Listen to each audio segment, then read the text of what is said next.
Yeah, what's the word? Leroy, what's the word? Leroy, hey, what's the word? Leroy, what's the word? Leroy, hey. Let me ask you something. At the end of your lesson, who is more tired? You or your students? If you're exhausted from explaining, repeating, redirecting, and rescuing, while students are sitting back waiting for the next step, this episode is for you. Today we're talking about a question every educator needs to wrestle with. Are you empowering your students to learn, or are you doing all the work? Because here's the truth. Learning is not about who talks the most. It's about who thinks the most. Let's talk about cognitive load. Cognitive load is the amount of mental effort being used in working memory. And in many classrooms, the load is sitting squarely on the teacher. We explain everything. We model everything. We answer every question. We step in the moment students struggle. And it feels helpful. It feels supportive. It feels like good teaching. But here's the problem. When teachers carry the cognitive load, students never build the muscles to carry it themselves. Think about it. If students don't have to grapple, they don't have to think. If they don't have to think, they don't have to learn. Shifting the cognitive load doesn't mean doing less. It means doing different. It means moving from telling to prompting, from explaining to questioning, from rescuing to releasing.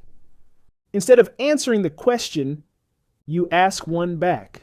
Instead of reteaching immediately, you give students time to process, time to struggle, time to talk it out. Productive struggle is not a bad thing.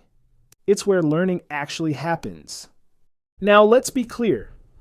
This does not mean throwing students into the deep end with no support. Shifting the cognitive load still requires structure. Clear learning targets, strong modeling, sentence stems, anchor charts, examples. But after that foundation is built, the thinking needs to move to the students. Ask yourself this. Who is doing the talking? Who is doing the writing? Who is doing the problem solving?